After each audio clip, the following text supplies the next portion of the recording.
ዘንድሮ 29 ሚሊዮን ሄክታር መሬት ኢትዮጵያ አርሳ ወደ 1.3 ቢሊዮን ኩንታል ምርት ሰብስባለች። በሌማት ትሩፋት የጀመርነው ኢኒሼቲቭ በጣም አስደናቂ ውጤት እያስገኘ ይገኛል። ፍሩት ከዚህ ቀደም አንስቼላችኋለሁ። አቮካዶ በአፍሪካ ሁለተኛው ኤክስፖርተር ሆነን በጣም ከፍተኛ ገቢ አግኝተንበታል። ስንጀምረው አቮካዶ የሚባል ነገር እንኳን ለኤክስፖርት የምታውቁት ነው። አሁን ግን ብር እያመጣ ነው።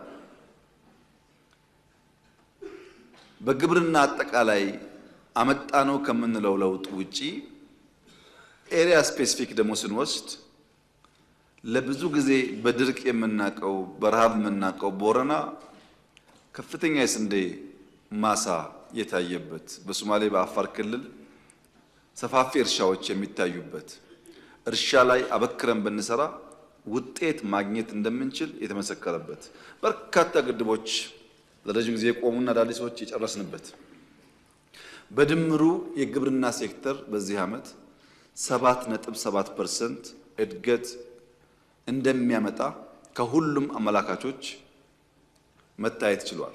በእርግጥ አጠቃላይ እድገት ተደምሮ የሚታየው መስከረም ቢሆንም የግብርና ሴክተር ብቻ 7.7% እድገት ይጠበቃል።